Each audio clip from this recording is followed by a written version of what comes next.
Every day looks every day up. Every day patches the note up. Oh God, just imagine it's the kill. No white lighter still I put my 28th up. 1990, my family had that. The legend. Got at least 6 discs in the stages. Black and Boswell and Percy had it active. Couple bishops in the city, but it. Hey everyone, welcome back to another video. If you're new here, thank you for being here. I just got home from work. I was on an early shift today. Wow, I said that really weirdly. I was on an early shift today. It went super quickly. I had a lot of films to review, and naturally those shifts go quicker when you have a lot more to do. I'm just about to start decluttering one of my cupboards. As I mentioned in my last video, I am moving out of my apartment, which means that everything has to go. I did my storage cage over the weekend. There's just a couple of things there which I need to take to the op shop, which I'll do probably this afternoon after I clear out the cupboard as well. And I listed my couch on Marketplace, which I'm so sad to do. My dear beloved couch. I love this goddamn couch so much because it took me so long to freaking find it. It was actually the first couch that I saw when I was like couch shopping. Anyways, I just love that couch. So I've got a few people interested in it on Marketplace. I just need to respond back to their messages and pick one, which I don't really know how you're meant to pick one. When you have like so many people asking if it's available, I don't really know how you just choose one. So I'm going to throw out a lot of things.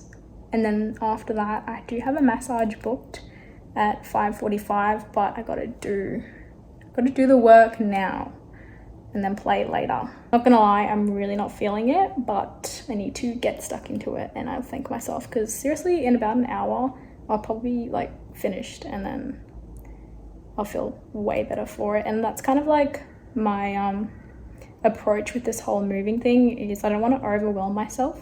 So I've been tackling one small section at a time. Like if you ever moved house or moved apartments, it can feel like a lot if you leave it to the last minute.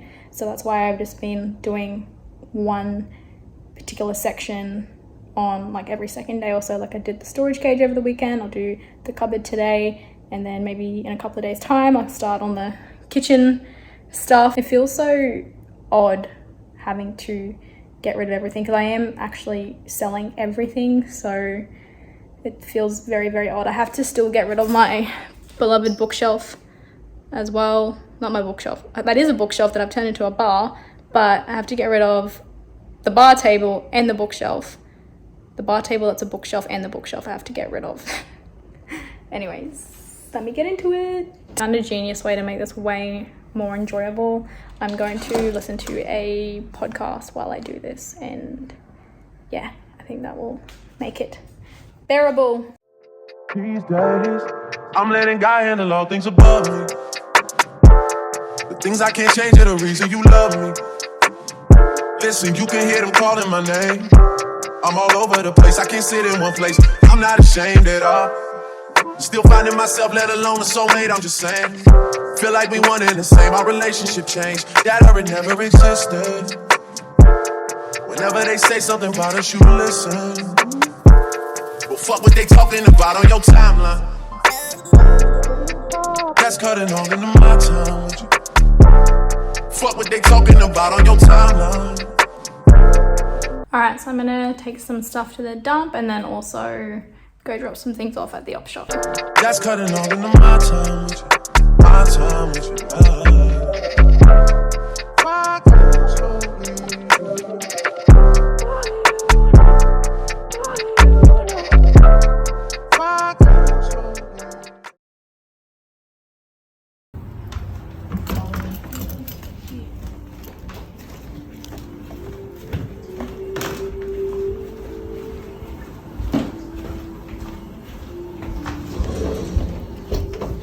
Thank you. You can put your stuff over there. Yeah. Take your clothes off, leave the undie on, Okay. and lay down with the face down. Okay.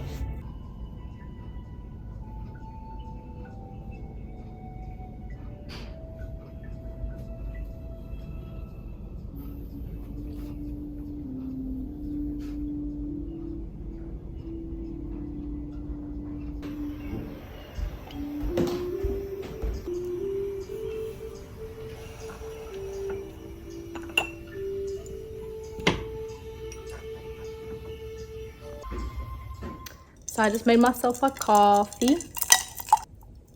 I was filming some content this morning and now I've just sat down to read. I finally found a window of time to read, which has been a bit of a struggle lately.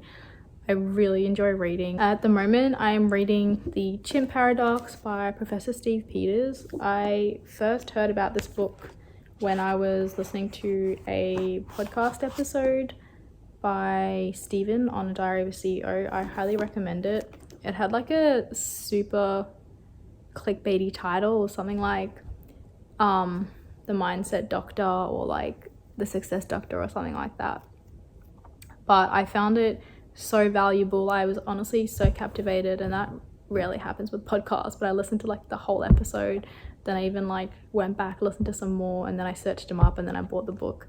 So they sold me. That rarely happens, but they sold me. It's actually amazing. He presents the information, so it's about mindset, mind management, understanding how your mind works, and it really is it's presented in a way that for me personally is very digestible. I like to understand the basis of things and how things work, and he kind of shows you the science and explains through different like life scenarios and examples in the book how to overcome the struggle, the battle that goes on like in your head sometimes. So I highly recommend that one.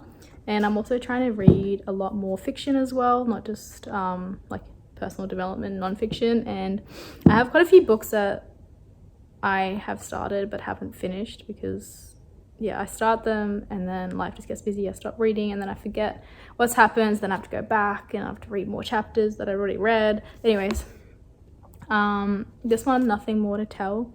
It's a fiction, crime fiction about a murder of a teacher, and basically the main character's teacher is murdered and the main character leaves and the case is unsolved, and then some years later the main character gets an internship at a true crime show and she basically decides to investigate the murder. It's actually really well written. It's very simple, so and kind of funny too, actually. I do remember it being funny, but I'm not that far into it. And the other one that I've got on the go is Eleanor Orphans. It's completely fine. I've had a few people actually say that this is like really good way that the author has like kind of written it. It feels like I am in her brain operating from her mind, if that makes sense. So,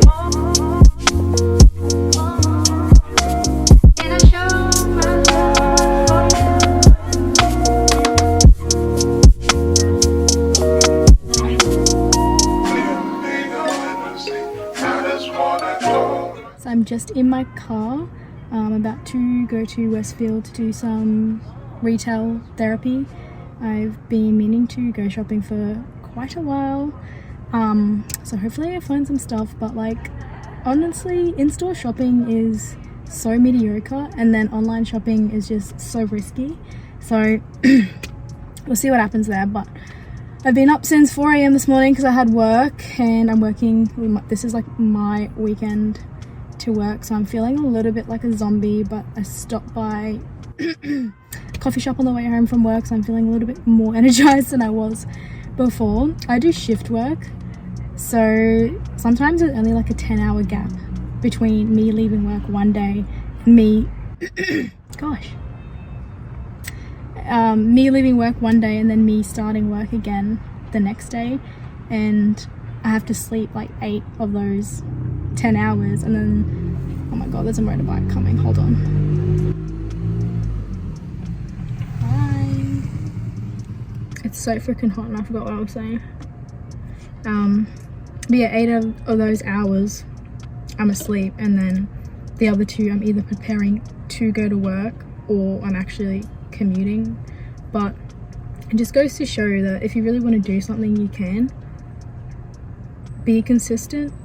Obviously with work there's the incentive to get up before I keep going because I'm getting paid, and there's other people relying on me, and that like obviously holds me accountable. But I also think it's really important to be accountable on your own terms and not just when there's external factors like a boss or a coach or like you have uni deadlines to meet. I think delivering on the promises that you make to yourself is really important for building trust and confidence in yourself. If you're gonna say you're gonna do something and you actually follow through with it, it shows that you respect yourself. So it shows you respect yourself enough to actually go and do that thing. And there's a lot of things that we can't control, but your decisions and your actions and following through with them actually gives you a lot of power in your life. Because if you're always waiting on an external factor like a person or an event or situation to like complete something or to like motivate you to complete it, you're always going to be at the whim of that thing. And what happens when it's not there anymore? Like, are you not going to accomplish the things that you've set out or have like decided is worthy of pursuing? I think leveraging self-accountability can actually give you a lot of freedom in your life. And I think by freedom I mean on a day-to-day basis actually doing the things that you said you're going to do, waking up early, going to the gym, meeting up with your friend that you said you were going to meet up with. There's always like actually doing those things. There's no longer like a lingering thing on your mind, or there's no like other thing that you're meant to do. And then on a long-term basis, if you extrapolate that, it means that you end up living the life that you want to, because you actually did the actions and made the hard decisions when you said that you would. I think there's a lot of habits and systems that you can like implement to make it easier to keep yourself like self-accountable. And I think like it's really good to explore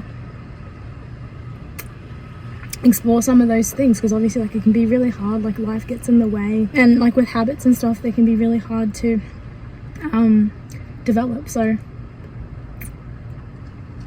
yeah, I think it's a really important life skill is to be motivated like internally and not rely on others. Anyways, my throat has just been doing the most. I'm gonna go to the shops and I'll catch up with you when I get back, hopefully.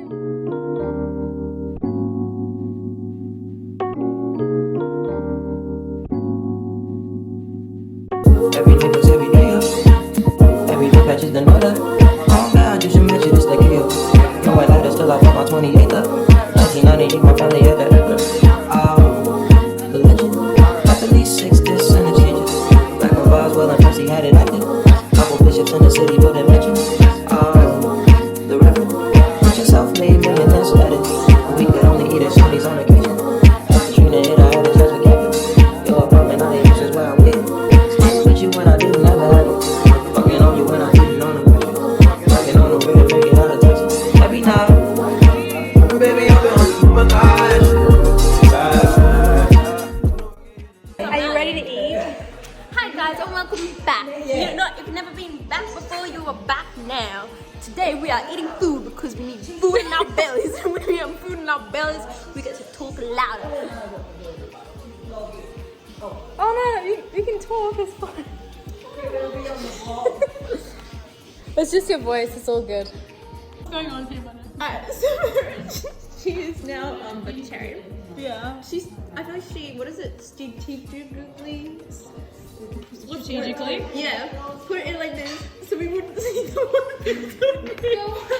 And now mind you, we have all this other like vegetables. What is this? And she's hidden the meat, has she? So she's hidden the meat. And then put the nacho in her at 12 steps to recovery. You got it. It pulled down my dress. It's okay, you can touch it. Next time, just ask first. Third bowl. That one even needs second bowl. Every day.